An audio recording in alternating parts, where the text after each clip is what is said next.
Hello everyone, तो कैसे हो आप सभी लोग। तो दोस्तों, लास्ट वीडियो हमने डिस्कस किया हुआ था अपनी जो सेल इंजरी है वो क्या होती है और उसके कॉजेस के बारे में हमने डिस्कस किया हुआ था। तो इस वीडियो में हम डिस्कस करने वाले हैं अपनी जो सेल इंजरी के टाइप है उनके बारे में डिस्कस करने वाले हैं। तो बेसिक सी बात है, अगर आपको ये वीडियो अगर अच्छे से समझ में नहीं आ रहा, आपको जानना है सेल इंजरी क्या होती है, तो इसके पहले वाला वीडियो है, आप वो देख के आओ। लेकिन फिर भी मैं यहाँ आपको बता देता हूँ कि अपनी सेल इंजरी क्या होती है। तो सेल इंजरी क्या होती है कि तो थोड़ा सा समझो कि मान लो अपने पास कोई एक सेल है, ठीक है, क्या है, एक नॉर्मल सेल है जो क्या एक होम्योस्टेसिस में अरेंज है, मतलब जिस तरह की स्ट्रक्चर की बेस पे से जैसा फंक्शन है इसे परफॉर्म करने के लिए दिया गया हो उस तरह के जो है फंक्शन परफॉर्म कर रहा है। तो जब भी अपन क्या करेंगे, जो अपना इस सेल पे अपन कोई स्ट्रेस रहती है, स्ट्रेस कैसी हो, चाहे फिजियोलॉजिकल हो या पैथोलॉजिकल हो, किसी भी तरह की स्ट्रेस हो, तो उसको अपन जब इस पे अप्लाई करेंगे तो इसको सेल में क्या होगा कि सेल के जो क्या होगा कि सेल अडेप्टेशन हो जाएगा। ठीक है, क्या जैसे स्ट्रेस करने के बाद क्या होगा, सेल अडेप्टेशन हो जाएगा। लेकिन जैसे ही अपन इसको स्ट्रेस को लॉन्ग टाइम तक और सीवियर कंडीशन यानी कि जब अपन जाना इसको अप्लाई कर रहेंगे तो क्या होगा कि कुछ टाइम बाद अपन को देखने को मिलेगी वो सेल इंजरी हो जाएगी। सेल इंजरी में बेसिकली कुछ नहीं होता कि जिस सेल के क्या होता है, सेल की जो है फंक्शन और जो उसकी मॉर्फोलॉजी जो है चेंज हो जाती है। जब भी किसी स्ट्रेस को अपन अप्लाई करते हैं तो उसी को अपन क्या कहते हैं, सेल इंजरी कहते हैं। तो अपन ने देखा था अपनी जो सेल इंजरी होती है वो दो तरह की होती है। क्या तरह की होती है? दो तरह की होती है। एक होता है रिवर्सिबल सेल इंजरी होती है, ठीक है, इरिवर्सिबल सेल इंजरी होती है, मतलब कि जैसे कि मान लो कि अपन को कोई एक सेल है, ठीक है, उसमें क्या होगा, सेल इंजरी हो गई तो फिर से वो जैसे कि जब अपने स्ट्रेस को अगर हटाते हैं तो फिर से जो पहली कंडीशन में वापस आ जाता है, मतलब जैसा था वैसे ही आ जाए स्ट्रेस को हटाने के बाद, तो उसे क्या कहेंगे, इरिवर्सिबल सेल इंजरी कहेंगे। एक होती है रिवर्सिबल, कि ये होती है रिवर्सिबल सेल इंजरी, एक होती है reversible cell injury. Reversible cell injury में क्या होगा कि सेल जो है वो रिवर्सिबल नहीं होता है, मतलब कि जैसे मान लो कि अपने पास एक सेल है, इस पे अपन ने कोई जो स्ट्रेस को अप्लाई किया रहे तो क्या होगा, इसमें सेल इंजरी हो गई। तो सेल इंजरी होने के बाद क्या हो जाता है, डेथ हो जाती है, इसकी सेल की क्या हो जाती है, डेथ हो जाती है। तो फिर से वो जो अपनी नॉर्मल कंडीशन में वापस नहीं आता है तो उसी अपन क्या कहते हैं, इरिवर्सिबल सेल इंजरी कहते हैं। ठीक है, तो बेसिक सी बात है कि सेल इंजरी में क्या होता है कि जो अपना सेल रहता है उसकी फंक्शन और मॉर्फोलॉजी का मतलब है उसकी जो साइज रहते हैं, शेप रहते हैं, कलर रहते हैं, ये सब जो है चेंज हो जाते हैं, तो उसी को क्या कहते हैं, अपन सेल इंजरी कहते हैं।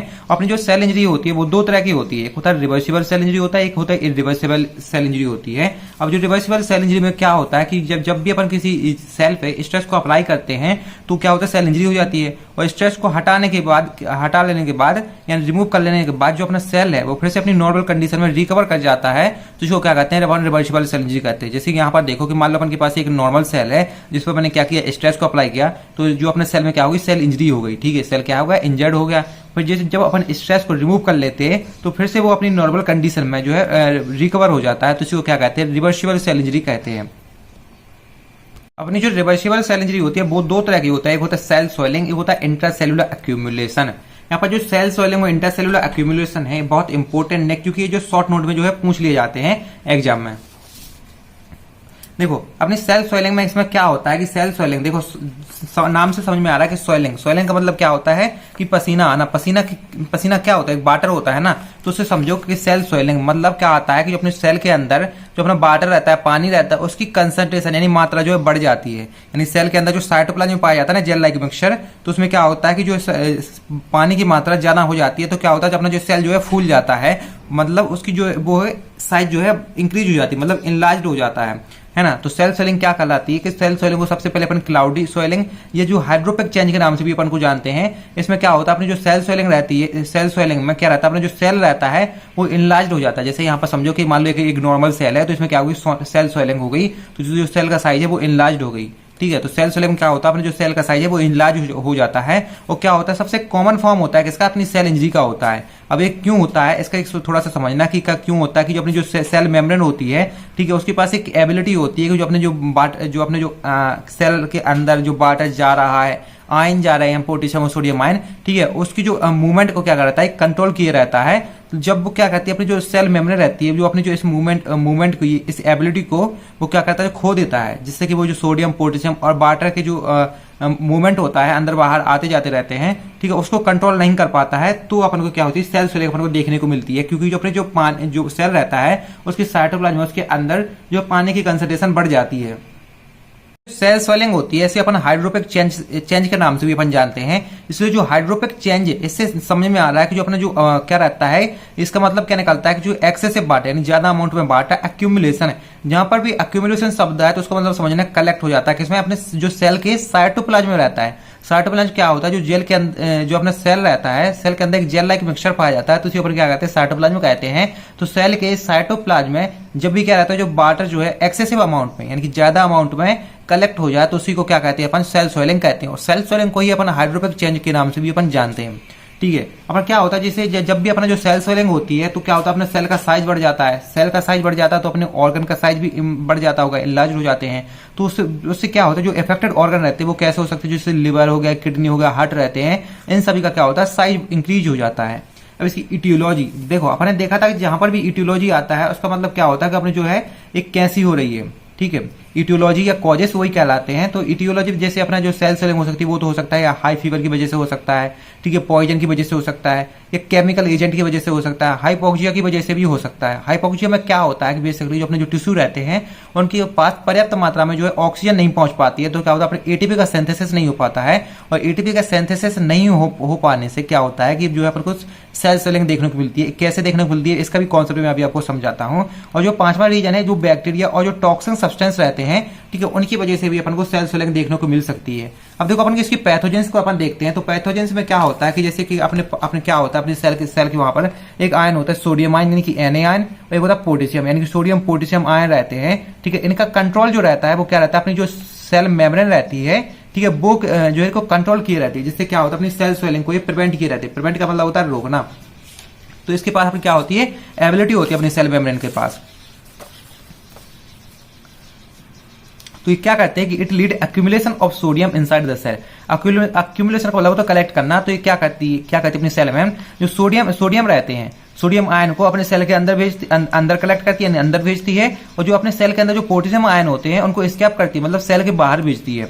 तो क्या होता है, जब भी अपने जो इनफिल्ट्रेशन होने लगे, मतलब जो फिल्ट्रेशन हो रहा है, यानी कि वाटर जो है सेल के अंदर बाहर हो रहा है, ठीक है, वो जो है बिगड़ जाए, तो क्या होता है, अपने जो वाटर के अंदर सेल के अंदर जो वाटर की कंसंट्रेशन है जो बढ़ जाएगी। और वाटर की कंसंट्रेशन बढ़ जाने से क्या होता है, अपन को जो है सेल स्वेलिंग देखने को मिलती है। अब यहाँ पर इसको तो थोड़ा कॉन्सेप्ट को समझो कि सबसे पहले मान लो कि अपन के पास क्या एक सेल मेम्ब्रेन है। ठीक है, सेल मेम्ब्रेन क्या होता है, सेल मेम्ब्रेन यहाँ पर एक पंप पाया जाता है, जो पंप देख रहे हो ना, तो सेल मेम्ब्रेन एक पंप पाया जाता है। इस पंप को अपन क्या कहते हैं कि सोडियम पोटेशियम एटीपी पंप कहते हैं। इस पंप का बेसिकली काम क्या होता है कि जो क्या करते हैं, जो अपने सोडियम आयन होते हैं उसको सेल के अंदर ले जाता है, और सेल के अंदर जो पोटेशियम आयन पाए जाते हैं, पोटेशियम आयन और वाटर, इनको क्या करता है, सेल के बाहर ले जाता है। तो ये जो काम कौन करता है, सोडियम और पोटेशियम एटीपी पंप करता है। और जो अपना सोडियम पोटेशियम एटीपी पंप कब वर्क करता है, जब अपने सेल से जो इस पंप को क्या हो, एटीपी प्राप्त हो, यानी कि जो सोडियम पोटेशियम एटीपी पंप को वर्क करने के लिए एटीपी की रिक्वायरमेंट रहती है, तभी जो है वो सोडियम को अंदर और पोटेशियम और वाटर को बाहर ले जा पाएगा। लेकिन कब क्या होता है कि जब भी किसी रीजन की वजह से, जैसे कि अपन को हाइपोक्सिया हो जाए, कुछ भी रीजन हो जाए, तो क्या होता है, जैसे कि अपनी बॉडी के अंदर जो अपने सेल के अंदर जो एटीपी का सिंथेसिस जो है सही तरह से नहीं हो पाता है, तो वो क्या करता है कि जब सेल के अंदर एटीपी जो नहीं बन पाएगा, एटीपी डिक्रीज हो जाएगा, तो क्या होगा, अपने जो सोडियम पोटेशियम एटीपी पंप रहता है जो कि अपने सेल के जो सेल मेम्ब्रेन में या प्लाज्मा मेम्ब्रेन में पाया जाता है, तो वो वर्क नहीं कर पाएगा। ये वर्क नहीं कर पाएगा तो ना ही सोडियम को अंदर ले जा पाएगा, और जो सेल के अंदर जो पोटेशियम और जो वाटर है उसको बाहर नहीं ले जा पाएगा। अब जब पोटेशियम और वाटर सेल मेम्ब्रेन के बाहर नहीं जाएगा, सेल के अंदर ही रहेगा, तो उसको क्या होगा, उसकी जो कंसंट्रेशन बढ़ जाएगी, यानी मात्रा बढ़ जाएगी, यानी ज्यादा मात्रा में जो है वाटर जो है अपने सेल के अंदर हो जाएगा। अब पानी की मात्रा जब अपने सेल के अंदर ज्यादा हो जाती है तो क्या होता है, अपना सेल जो है फूल जाता है, मतलब उसका साइज जो है एनलार्ज हो जाती है। तो उसी को अपन क्या कहते हैं, सेल स्वेलिंग कहलाती है। तो वही से हम यहाँ पर लिखा हुआ है कि ड्यू टू सम रीजन, यानी किसी रीजन की वजह से, जैसे अपन ने देख लिया हाइपोक्सिया में क्या होता है, जब भी अपना जो ऑक्सीजन रहते हैं, टिश्यू रहते हैं, टिश्यू के पास जो क्या रहती है कि जो अपने जो सेल के अंदर ऑक्सीजन सप्लाई नहीं हो पाती है। ऑक्सीजन की मात्रा जो अपने सेल के अंदर, सेल के लिए ऑक्सीजन क्यों जरूरी होती है, क्योंकि जो अपने सेल के अंदर जो एटीपी का प्रोडक्शन होता है वो कब होता है, वहां पर ऑक्सीडेशन की प्रोसेस से ही जो अपने एटीपी का प्रोडक्शन होता है। और जब ऑक्सीजन नहीं मिलेगी अपने सेल को तो एटीपी नहीं बनेगी, और जब एटीपी नहीं बनेगी तो क्या होगा, एटीपी प्रोडक्शन डिक्रीज हो जाएगा। जब एटीपी नहीं बनेगी तो अपना जो सोडियम पोटेशियम एटीपी पंप है वो वर्क नहीं करेगा, क्योंकि उसको तो ऑक्सीजन की मात्रा एटीपी की जरूरत रहती है ना, और एटीपी बनेगी नहीं तो अपना ये पंप वर्क नहीं करेगा। ये पंप वर्क नहीं करेगा तो जो पोटेशियम आयन और वाटर की कंसंट्रेशन सेल के अंदर बढ़ जाएगी, क्योंकि जो सेल से बाहर नहीं जा पाएगा ना, क्योंकि पंप वर्क वर्क ही नहीं कर रहा है। और जब वाटर और पोटेशियम आयन सेल से बाहर नहीं जा पाएंगे तो क्या होगा, अपन को सेल स्वेलिंग देखने को मिल जाएगी, क्योंकि जो है अपने सेल के अंदर वाटर की कंसंट्रेशन ज्यादा बढ़ जाएगी, पानी की मात्रा ज्यादा बढ़ जाएगी, तो अपने सेल जो है ऑटोमेटिकली क्या होते हैं, फूल जाते हैं। फूलने का मतलब क्या है, उसके साइज जो है इंक्रीज हो जाता है, मतलब बड़े हो जाते हैं, इनलार्ज हो जाते हैं, तो उसी को अपन क्या कहते हैं, सेल स्वेलिंग कहते हैं। अब अपने जो रिवर्सिबल सेल इंजरी है इसका दूसरा टाइप है वो है इंटरसेलुलर एक्यूमुलेशन। ये भी शॉर्ट नोट में पूछ लिया जाता है, तो सबसे पहले इसके नाम से समझने की कोशिश करते हैं। तो देखो इसमें 3 शब्द से मिलकर बना हुआ है, एक होता है इंट्रा, एक होता है सेलुलर, एक होता है एक्यूमुलेशन। देखो इंट्रा शब्द का मतलब क्या होता है, इनसाइड, और सेलुलर का मतलब सेल, मतलब सेल के अंदर। इनसाइड का मतलब क्या होता है, अंदर। एक्यूमुलेशन यानी कलेक्ट, यानी कि जो अपने सेल के अंदर कुछ कलेक्ट हो जाता है। कलेक्ट क्या होगा, कुछ पदार्थ ही तो कलेक्ट होगा, सब्सटेंस तो कलेक्ट होगा। तो जब भी अपने सेल के अंदर कोई भी सब्सटेंस कलेक्ट हो जाता है, चाहे वो हार्मफुल हो या बेनिफिशियल हो, मतलब नुकसानदायक हो या फिर जो है अपन के लिए फायदेमंद हो, किसी भी तरह का सब्सटेंस अपने सेल के अंदर कलेक्ट हो जाता है तो उसी को अपन क्या कहते हैं, इंटरसेलुलर एक्यूमुलेशन कहते हैं। तो अपना इंटरसेलुलर एक्यूमुलेशन में क्या होता है कि जो अपने सेल के अंदर क्या रहता है, inside the cell substance are collect, तो उसी को अपन क्या कहते हैं, इंटरसेलुलर एक्यूमुलेशन कहते हैं। कि जैसे यहाँ पर डायग्राम से देखो कि मान लो अपन के पास एक नॉर्मल सेल है, तो नॉर्मल सेल में क्या होगा, नॉर्मल सेल के अंदर देखो ये जो है क्या होगा, सब्सटेंस जो है कलेक्ट होगा, तो उसे अपन क्या कहेंगे, सेलुलर एक्यूमुलेशन कहते हैं। ये सब्सटेंस कैसा भी हो सकता है, चाहे अपन को फायदेमंद हो या फिर नुकसानदायक हो, ठीक है, मतलब कैसा भी सब्सटेंस हो सकता है, ठीक है। तो ये सब्सटेंस जो अपने सेल के अंदर कहाँ कलेक्ट होते हैं, तो ये तो अपने जो सेल के अंदर या तो हो सकता है साइटोप्लाज्म में कलेक्ट हो जाए, साइटोप्लाज्म जो जेल लाइक मिक्सचर रहता है उसमें कलेक्ट हो जाए, या फिर जो अपने सेल के अंदर जो न्यूक्लियस पाया जाता है उसमें कलेक्ट हो जाते हैं, ठीक है। तो जब भी अपने सेल के अंदर अगर कोई सब्सटेंस कम मात्रा में यानी माइल्ड मात्रा में अगर प्रेजेंट है तो क्या होगा, जब भी वो अपन को क्या है, रिवर्सिबल सेल इंजरी देखने को मिलेगी। लेकिन जब ज्यादा मात्रा में अपने सेल के अंदर अगर सब्सटेंस जो है कलेक्ट होने लगे तो कुछ टाइम बाद क्या होगा, अपने जो सेल जो है डेथ होने लगेंगे, वो अपन को रिवर्सिबल सेल इंजरी अपन को देखने को मिलेगी। अब देखो अपने जो क्या रहती है, इंटरसेलुलर एक्यूमुलेशन रहती है, 2 टाइप की होती है, एक होता है टाइप ए, होता है टाइप बी। टाइप ए में क्या होता है कि अपने जो सेल रहता है उसके अंदर नॉर्मल सब्सटेंस जो कलेक्ट होते हैं, जो कि क्या होते हैं, हार्मफुल नहीं होते लेकिन बेनिफिशियल होते हैं, मतलब अपन को फायदेमंद होते हैं, जैसे कि वाटर हो गया, लिपिड हो गया, प्रोटीन हो गया, कार्बोहाइड्रेट हो गया। ये ज्यादा मात्रा में जब अपने सेल के अंदर कलेक्ट होने लगते हैं तो भी अपन को इंटरसेलुलर देखने को मिलता है, लेकिन कोई ज्यादा अपन को वो नुकसान देखने को नहीं मिलता है। हो सकता है कि थोड़ी बहुत अपन को सेल इंजरी हो जाए जो कि क्या हो, रिवर्सिबल हो, कुछ टाइम बाद अपने आप ठीक हो जाए। लेकिन जो है टाइप बी में क्या होता है कि एबनॉर्मल सब्सटेंस यानी कि ऐसे सब्सटेंस जो अपन के लिए नुकसानदायक हो तो वो भी अपने सेल के अंदर ज्यादा मात्रा में कलेक्ट होने लगते हैं, तो भी अपन को इंटरसेलुलर एक्यूमुलेशन देखने को मिलता है। यहाँ पर जो एबनॉर्मल सब्सटेंस यानी हार्मफुल सब्सटेंस वो जैसे कि एक्सोजीनियस सब्सटेंस हो गया, एंडोजीनियस सब्सटेंस हो गया। यानी कि एक्सोजीनियस सब्सटेंस वो सब्सटेंस जैसे कि मान लो अपन के अंदर अपनी बॉडी के अंदर कोई बैक्टीरिया, वायरस, फंगस, ठीक है, जो ये माइक्रो ऑर्गेनिज्म रहते हैं वो चले जाएं और उनसे जो अपने जैसे बैक्टीरिया से कोई अपन को केमिकल है, ठीक है, कोई सब्सटेंस है बैक्टीरिया का, वो अपने सेल के अंदर जो है कलेक्ट होने लगे, ठीक है, तो वो कहलाता है एक्सोजीनियस। और एंडोजीनियस मतलब जैसे अपनी बॉडी के अंदर कोई भी जो हार्मफुल केमिकल बन रहा है, हार्मोन बन रहे हैं, वो अपने सेल के अंदर जो कलेक्ट हो जाए तो उसी को अपन क्या कहेंगे, एंडोजीनियस कहेंगे।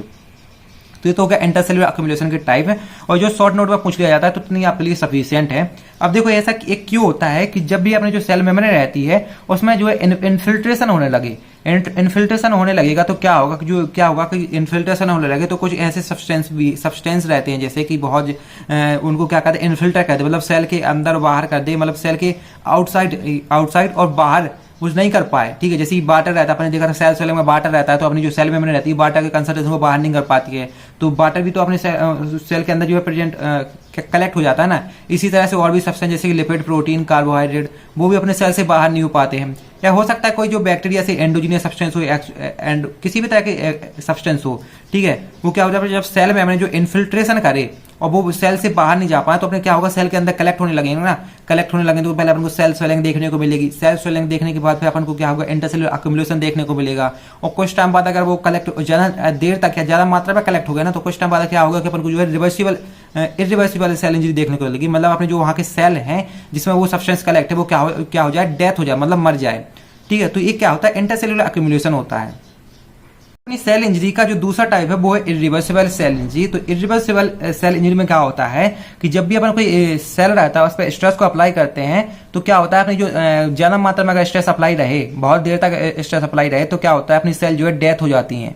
डेथ हो जाती हैं तो उन्हीं को अपन क्या कहते हैं, इरिवर्सिबल सेल इंजरी कहते हैं। तो वही लिखा हुआ है कि if stress is very severe, मतलब जो स्ट्रेस है क्या बहुत ज्यादा सीवियर है और पेरेस्टेंस है, मतलब कंटिन्यू वो अप्लाई रहती है तो क्या होती है, अपनी सेल जो होती है वो मर जाते हैं। तो इसी को अपन क्या कहते हैं, रिवर्सिबल सेल इंजरी कहते हैं। और अपनी जो सेल डेथ होती है वो दो फॉर्म में सेल डेथ होती है, एक होता है नेक्रोसिस, अपोप्टोसिस।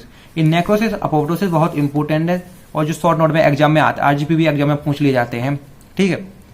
तो नेक्रोसिस में क्या होता है कि नेक्रोसिस में जो अपने लिविंग एनिमल्स रहते हैं, ठीक है, यानी जिंदा जीव रहते हैं, जिंदा एनिमल रहते हैं, तो उनके क्या रहते हैं, जो टिश्यू रहते हैं, सेल रहते हैं, वो क्या होते हैं, मरने लगते हैं। तो इसको अपन क्या कहते हैं, नेक्रोसिस कहते हैं। अब देखो यहाँ पर थोड़ा सा समझना कि जब भी जो सेल रहते हैं, टिश्यू रहते हैं, अगर किसी जिंदा एनिमल के अगर मर रहे हैं तो उसी को कहते हैं नेक्रोसिस। और अगर सेल और टिश्यू किसी जो मरे हुए एनिमल के, जो अब मर चुका है, डेथ एनिमल के अगर जो है सेल जो है मर रहे हैं, तो उसे क्या कहते हैं, ऑटोलाइसिस कहते हैं। तो ये थोड़ा सा कंफ्यूजन है, तो इसको समझना कि अगर किसी जिंदा एनिमल के अगर सेल और टिश्यू मर रहे हैं तो उसे नेक्रोसिस कहेंगे। वहीं किसी मरे हुए जानवर के या एनिमल्स के किसी भी के सेल और टिश्यू रहते हैं वो मर रहे हैं तो उसे अपन क्या कहेंगे, ऑटोलाइसिस कहेंगे। तो नेक्रोसिस में क्या होता है, जो अपने लिविंग एनिमल्स रहते हैं उनकी सेल और जो टिश्यू रहते हैं वो डेथ होने लगते हैं, तो उसी को अपन क्या कहते हैं, नेक्रोसिस कहते हैं। नेक्रोसिस में क्या होता है कि जो अपने टिश्यू रहते हैं उनका एक लोकलाइज्ड एरिया रहता है, मतलब एक पूरा का पूरा ग्रुप रहता है वहाँ सेलों का, जो टिश्यू रहता है उसका कोई एरिया, पूरा का पूरा एरिया जो है डेथ होने लगता है। क्यों? क्योंकि वहाँ पर जो टिश्यू रहते हैं उनका डिग्रेडेशन होने लगता है, मतलब वो गलने लगते हैं और उनकी डेथ होने लगती है, क्योंकि वहाँ पर जो एंजाइम लीकेज होने लगता है। तो ये जो हाइड्रोलाइटिक एंजाइम रहता है वो लीकेज होने लगता है, तो जो टिश्यू रहते हैं उनका डिग्रेडेशन होने लगता है, मतलब गलने लगते हैं, जिससे वहाँ के जो सेल रहते हैं, टिश्यू रहते हैं, और इनका एक पूरा का पूरा ग्रुप ही जो है क्या होता है, डेथ हो जाती है। तो इसी को अपन क्या कहते हैं, नेक्रोसिस कहते हैं। याद रखना कि नेक्रोसिस में कोई एक सिंगल सेल नहीं मरता है। इसमें जब भी नेक्रोसिस अपन को देखने को मिलेगा तो अपने जो सेल रहते हैं उनका पूरा पूरा एक ग्रुप अपन को देखने को मिलेगा, पूरी ग्रुप की डेथ हो जाती है, तो उसी को कहते हैं नेक्रोसिस। और ये नेक्रोसिस क्यों होती है कि जब अपनी बॉडी के अंदर जब एंजाइम रहता है तो वो क्या होता है कि उसके लीकेज होने लगता है। अब याद रखना अपन जो नेक्रोसिस रहता है इसको अपन मर्डर भी कहते हैं, क्योंकि इसमें अपन को क्या होता है कि नेक्रोसिस में अपन को पता रहता है कि अपन का जो है सेल डेथ हो रही है ना। जैसे अपन को कोई इंजरी अगर हो रही है, जैसे हाइपोक्सिया हो गया है, हाइपोक्सिया में क्या होता है, अपना ब्लड जो है लॉस हो जाता है। अब जैसे ब्लड लॉस हो गया तो अपन को पता रहता है अपना ब्लड जो है लॉस हो गया है, तो कुछ टाइम बाद अपन को देखने को मिलेगा कि अपनी बॉडी के जो टिश्यू रहते हैं, मसल्स रहते हैं, ऑर्गन रहते हैं, उनमें जो ऑक्सीजन की सप्लाई सही से नहीं हो पाती है। जब ऑक्सीजन की सप्लाई जो सही से नहीं हो पाती, अपन देखते हैं कि जो अपने जो सेल के अंदर एटीपी का प्रोडक्शन नहीं हो पाएगा। तो अपन ने अभी देखा ना सेल स्वेलिंग में देखा था कि जब एटीपी का प्रोडक्शन अच्छे से नहीं हो पाता है तो क्या होता है कि जो एटीपी नहीं बनेगी तो सोडियम आयन का जो क्या होगा, जो इनसाइड और आउटसाइड नहीं होंगे, ठीक है। और जो अपने सेल जो है इसे डेथ हो जाती है। जब भी अपन एटीपी का प्रोडक्शन सेल के अंदर ना हो, लॉन्ग टाइम तक ना हो, एक आध दो मिनट के लिए चल सकता है भाई, लेकिन अगर जो है वहीं लॉन्ग टाइम के लिए ना हो तो कुछ टाइम बाद अपने जो सेल डेथ हो जाते हैं। तो उसमें क्या होता है, जब भी अपन को देखा, अपन हाइपोक्सिया देखे तो ऐसा तो नहीं कि तुम्हारा सिर्फ एक ही सेल मारे, भाई तुमको ऑक्सीजन की कमी हो रही है तो पूरी की पूरी बॉडी में तो कमी होगी ना तुम्हारी ऑक्सीजन की। तो जब भी क्या होता है, जब भी अपन को ऑक्सीजन की कमी हो जाती है, हाइपोक्सिया इस तरह से कोई केस हो जाते हैं, तो क्या होता है कि अपन को जो पूरी की पूरी जो है एक टिश्यू रहती है, एक सेल रहते हैं, उनका पूरा का पूरा एक ग्रुप जो है डेथ हो जाता है, मर जाता है। तो उसी को क्या कहते हैं, नेक्रोसिस अपन कहते हैं। और नेक्रोसिस में क्या होता है, एंजाइम का लीकेज होने लगता है। अब यहाँ पर कॉजेस लिखे हो, जैसे सबसे पहले तो मैंने एग्जाम ये हाइपोक्सिया का समझाया है। हाइपोक्सिया हो गया है, केमिकल या फिजिकल एजेंट भी हो सकते हैं। हो सकता है मान लो तुमने कोई ऐसे केमिकल तुमने खा लिया जिससे कि हो सकता है तुम्हारे बहुत सारे सेल जो है डेथ होने लगे। होता है ना, बहुत सारे केमिकल होते हैं भाई जिससे अपनी जो सेल डेथ होने लगती है ना। तो और फिजिकल एजेंट भी हो सकते हैं, मतलब हो सकता है कि मान लो तुम्हारा रोड एक्सीडेंट हो गया, तो रोड एक्सीडेंट हो गया तो क्या होगा, तुम्हारा जो ब्लड लॉस हो गया तुमको भाई हाइपोक्सिया हो गया। तो इस तरह से कोई बहुत सारे फिजिकल एजेंट भी हो सकते हैं और माइक्रोबायोलॉजिकल एजेंट भी हो सकते हैं। मान लो तुम किसी बैक्टीरिया फंगस के कारण भी तुम्हें नेक्रोसिस देखने को मिल रहा है। इम्यूनोलॉजिकल इंजरी भी हो सकती है, मान लो तुम्हारा जो इम्यून सिस्टम है इस तरह के केमिकल रिलीज करने लगा है कि तुमको जो है नेक्रोसिस देखने को मिल जाता है। होता है भाई, बहुत केसों में ऐसा देखने को मिलता है अपन को कि अपनी जो बॉडी रहती है वो क्या रहता है, बहुत सारे केमिकल को रिलीज करता है, तो अपन को नेक्रोसिस अपन को देखने को मिलती है, सेल डेथ होने लगती है। अब यहाँ पर देखो, यहाँ पर जो है जो क्या कहता है इम्यूनोलॉजिकल होता है, मतलब केमिकल रिलीज करता है। भाई जब एक केमिकल रिलीज करेगा तो अपन को क्या इन्फ्लामेशन भी तो होगी, सूजन भी तो होगी। तो याद रखना कि जब भी अपना नेक्रोसिस होता है तो नेक्रोसिस में अपन को सूजन देखने को मिलती है, इन्फ्लामेशन हो जाती है ना। ये पॉइंट याद रखना, क्योंकि मैं अभी आगे भी इसके बारे में बताने वाला हूं क्यों याद रखना है पॉइंट, ठीक है। अभी देखना, अभी मैंने बताया था ना कि जैसे जो क्या रहता है, इम्यून सिस्टम रहता है, एंजाइम को लीकेज करता है, केमिकल को रिलीज करता है, लीकेज करता है, तो क्या होता है अपन को इन्फ्लामेशन देखने को मिल जाता है। अभी आप इसका एक दूसरा टाइप भी पढ़ोगे कि होता है नेक्रोसिस, अपोप्टोसिस। तो अपोप्टोसिस में क्या होता है, इन्फ्लामेशन को नहीं देखने को मिलता है, क्योंकि अपोप्टोसिस में जो एंजाइम रिलीज ही नहीं होता है, लीकेज ही नहीं होता है। लेकिन नेक्रोसिस में क्या होता है, जो एंजाइम बाकायदा एंजाइम अपन को रिलीज होगा, लीकेज होगा उसका, तो अपन को इन्फ्लामेशन देखने को मिलेगी। ये मेन डिफरेंस होता है नेक्रोसिस और अपोप्टोसिस में। एक और दूसरा डिफरेंस है कि अपन ने देखा था कि अब जो नेक्रोसिस रहता है, इसमें क्या रहता है, एक सेल का पूरा ग्रुप क्या होता है, डेथ होता है। ऐसा नहीं होता कि भाई इसमें सिर्फ एक सेल ही खत्म हो जाए, 2 सेल ही मरे, नहीं, अगर इसमें मरेगा तो भाई पूरा का पूरा ग्रुप ही मरता है। लेकिन अपोप्टोसिस में क्या होता है, इसमें भाई इस एक सिंगल सेल की ही डेथ होती है, मतलब सिर्फ एक ही सेल मरेगा तो वो कहलाता है अपोप्टोसिस, और जब एक पूरा एक सेल का ग्रुप मरेगा तो उसे कहते हैं नेक्रोसिस कहते हैं। ठीक है, तो necrosis is the major pathway of cell death in many commonly in control injury. अपन ने क्या बताया था कि जो अपना नेक्रोसिस होती है इसे मर्डर भी कहते हैं, क्योंकि बहुत सारी इंजरी, इस्चेमिया, टॉक्सिन और इन्फेक्शन के द्वारा भी तो अपनी सेल इंजरी हो सकती है ना। कि मान लो तुमको इन्फेक्शन तो होगा, तो क्या होता है जब अपन को इन्फेक्शन हो जाता है किसी फंगस के कारण, तो देखते हैं अपन की कुछ टाइम बाद अपन जब एंटीबायोटिक यूज करते हैं तो क्या होता है अपनी सेल जो है रिकवर हो जाती है। तो वो तो भाई कंडीशन थी एक रिवर्सिबल सेल इंजरी की, कि उससे अपन को सेल इंजरी हुई, इन्फेक्शन हो गया, कुछ टाइम बाद अपन ने एंटीबायोटिक लगा दिया तो वहां के जो फंगस थे, बैक्टीरिया थे, वो किल हो गए, अपन को क्या होगा कि इन्फेक्शन ठीक हो गया, तो वो तो रिवर्सिबल सेल इंजरी की हुई। लेकिन वहीं इन्फेक्शन अगर बहुत ज्यादा टाइम तक, बहुत ज्यादा लॉन्ग टाइम तक अगर अप्लाई रहे, इन्फेक्शन हो जाए, तो क्या होगा अपनी सेल की वहां पर डेथ हो जाती है, क्योंकि उन पर स्ट्रेस ज्यादा पड़ रही होती है ना। तो जो तो इन्फेक्शन की वजह से हो सकता है, या होती टॉक्सिन या कुछ जो टॉक्सिक सब्सटेंस है उनका तुमने कंज्यूमेशन कर लिया है, तो भी अपन को जो है देखने को मिल सकती है, अपनी जो है नेक्रोसिस देखने को मिल सकता है। इस्चेमिया भी देखो, इस्चेमिया जो है हाइपोक्सिया का ही एक केस होता है। बेसिकली इस्चेमिया में क्या होता है, जो ब्लड रहता है वो प्रॉपर सप्लाई नहीं हो पाता है। अब जब ब्लड प्रॉपर सप्लाई नहीं हो पाएगा तो अपने जो सेल रहता है उसके अंदर जो है ऑक्सीजन नहीं जाएगी, तो फिर से वही कॉन्सेप्ट आ गया कि एटीपी का प्रोडक्शन नहीं होगा, एटीपी का प्रोडक्शन नहीं होगा तो अपन को जो है सेल डेथ हो जाएगी। तो ये तो देखो ये बेसिक सी बात थी जो मैं अभी आपको बता दिया। देखो अब दूसरा टाइप आता है सेल डेथ का या cell injury, irreversible cell injury का, वो है अपोप्टोसिस, जो कि बहुत इंपॉर्टेंट हो, एग्जाम में पूछ लिया जाता है। तो ये 5 नंबर का ही आता है, इसलिए मैं जो आपको उसी हिसाब से मैं आपको यहाँ पर बताऊंगा। ठीक है, तो सबसे पहले जो अपोप्टोसिस है, अपोप्टोसिस एक ग्रीक वर्ड होता है, ग्रीक वर्ड से ड्राइव्ड है, जिसका मतलब होता है फॉलिंग ऑफ। अब देखो अपोप्टोसिस में क्या होता है, जैसे ये तो मैंने अभी भी बताया कि नेक्रोसिस में पूरा एक ग्रुप का सेल डेथ होता है, अपोप्टोसिस में एक सिंगल सेल डेथ होता है। तो देखो इसमें क्या होता कि क्या हुआ, जब 1972 में बहुत सारे जब साइंटिस्ट जो है ऐसी कुछ स्टडी कर रहे थे, तो उन्हें क्या देखा कि जो है एक जो सेल की एक नई डेथ पाई गई। ठीक है, उन्हें देखा कि यार एक सेल की एक नए तरीके से डेथ हो रही है, लेकिन ये नेक्रोसिस नहीं है, नेक्रोसिस से अलग है।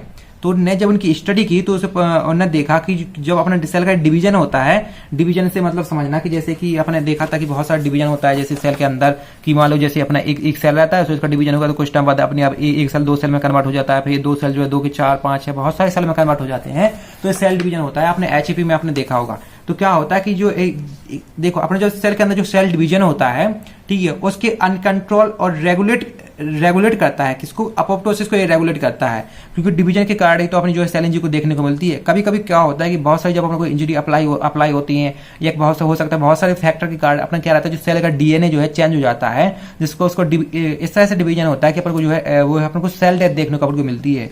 तो क्या हुआ, जब 1972 में जो साइंटिस्ट थे, तो ठीक है, तो उन्होंने देखा कि अपने जो सेल की एक नए तरीके से डेथ हो रही है, जो कि नेक्रोसिस से बिल्कुल अलग है। और जो वो डेथ हो रही है उसको जो अपना सेल डिवीजन रहता है वो कंट्रोल और रेगुलेट करता है। जहां पर भी रेगुलेट का मतलब आ जाए तो उसका मतलब होता है वो कम भी कर देता है और इंक्रीज भी कर देता है। तो डिवीजन जो है कि डिवीजन क्या, उन्होंने देखा कि जो डिवीजन क्या करता है, जो अपोप्टोसिस रहती है, ठीक है, उसको कंट्रोल भी कर रहा है, उसको जो अपोप्टोसिस की सेल डेथ को बढ़ा भी देता है, इंक्रीज भी कर देता है, ये रेगुलेट कर रहा है। तो ये तो अपोप्टोसिस के बारे में थोड़ा सा इंट्रोडक्शन। अपोप्टोसिस क्या होता है कि जो है तो coordinate and internally programmed cell death होती है। मतलब अभी अपन ने देखा था कि अपने जो क्या होता है, जो अपने नेक्रोसिस में देखा था उसे मर्डर कहते हैं, क्योंकि उसमें अपन को पता रहता है भाई, अपन उसमें पता रहता है कि अपनी जो सेल की डेथ हो रही है, ठीक है। लेकिन अपना जो क्या रहता है, अपोप्टोसिस रहती है, इसमें क्या होती है, अपन को पता ही, जो प्रोग्राम होती है, जैसे इसको सुसाइड भी कहते हैं, इसमें प्रोग्राम होती है, मतलब सेल डेथ जो होती है अपने आप होती है भाई।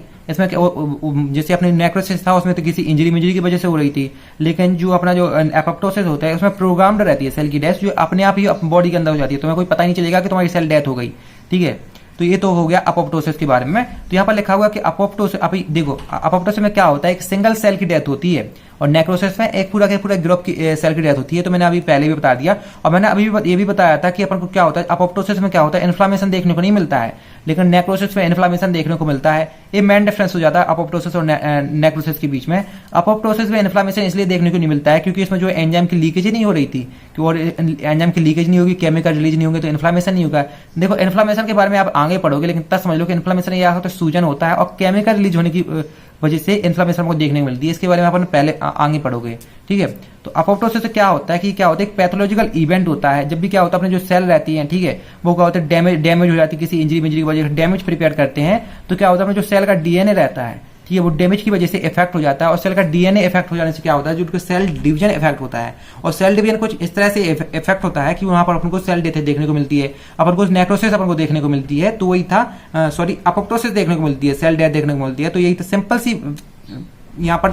सी यहाँ पर लैंग्वेज में यहाँ पर नोट्स लिखे हुए हैं। तो अब जो ग्रुप डिस्क्रिप्शन में लिंक दी गई है, तो वहां से आप डाउनलोड कर लेना, ठीक है। और चैनल को कर लेना सब्सक्राइब, वीडियो का देन लाइक। Thank you.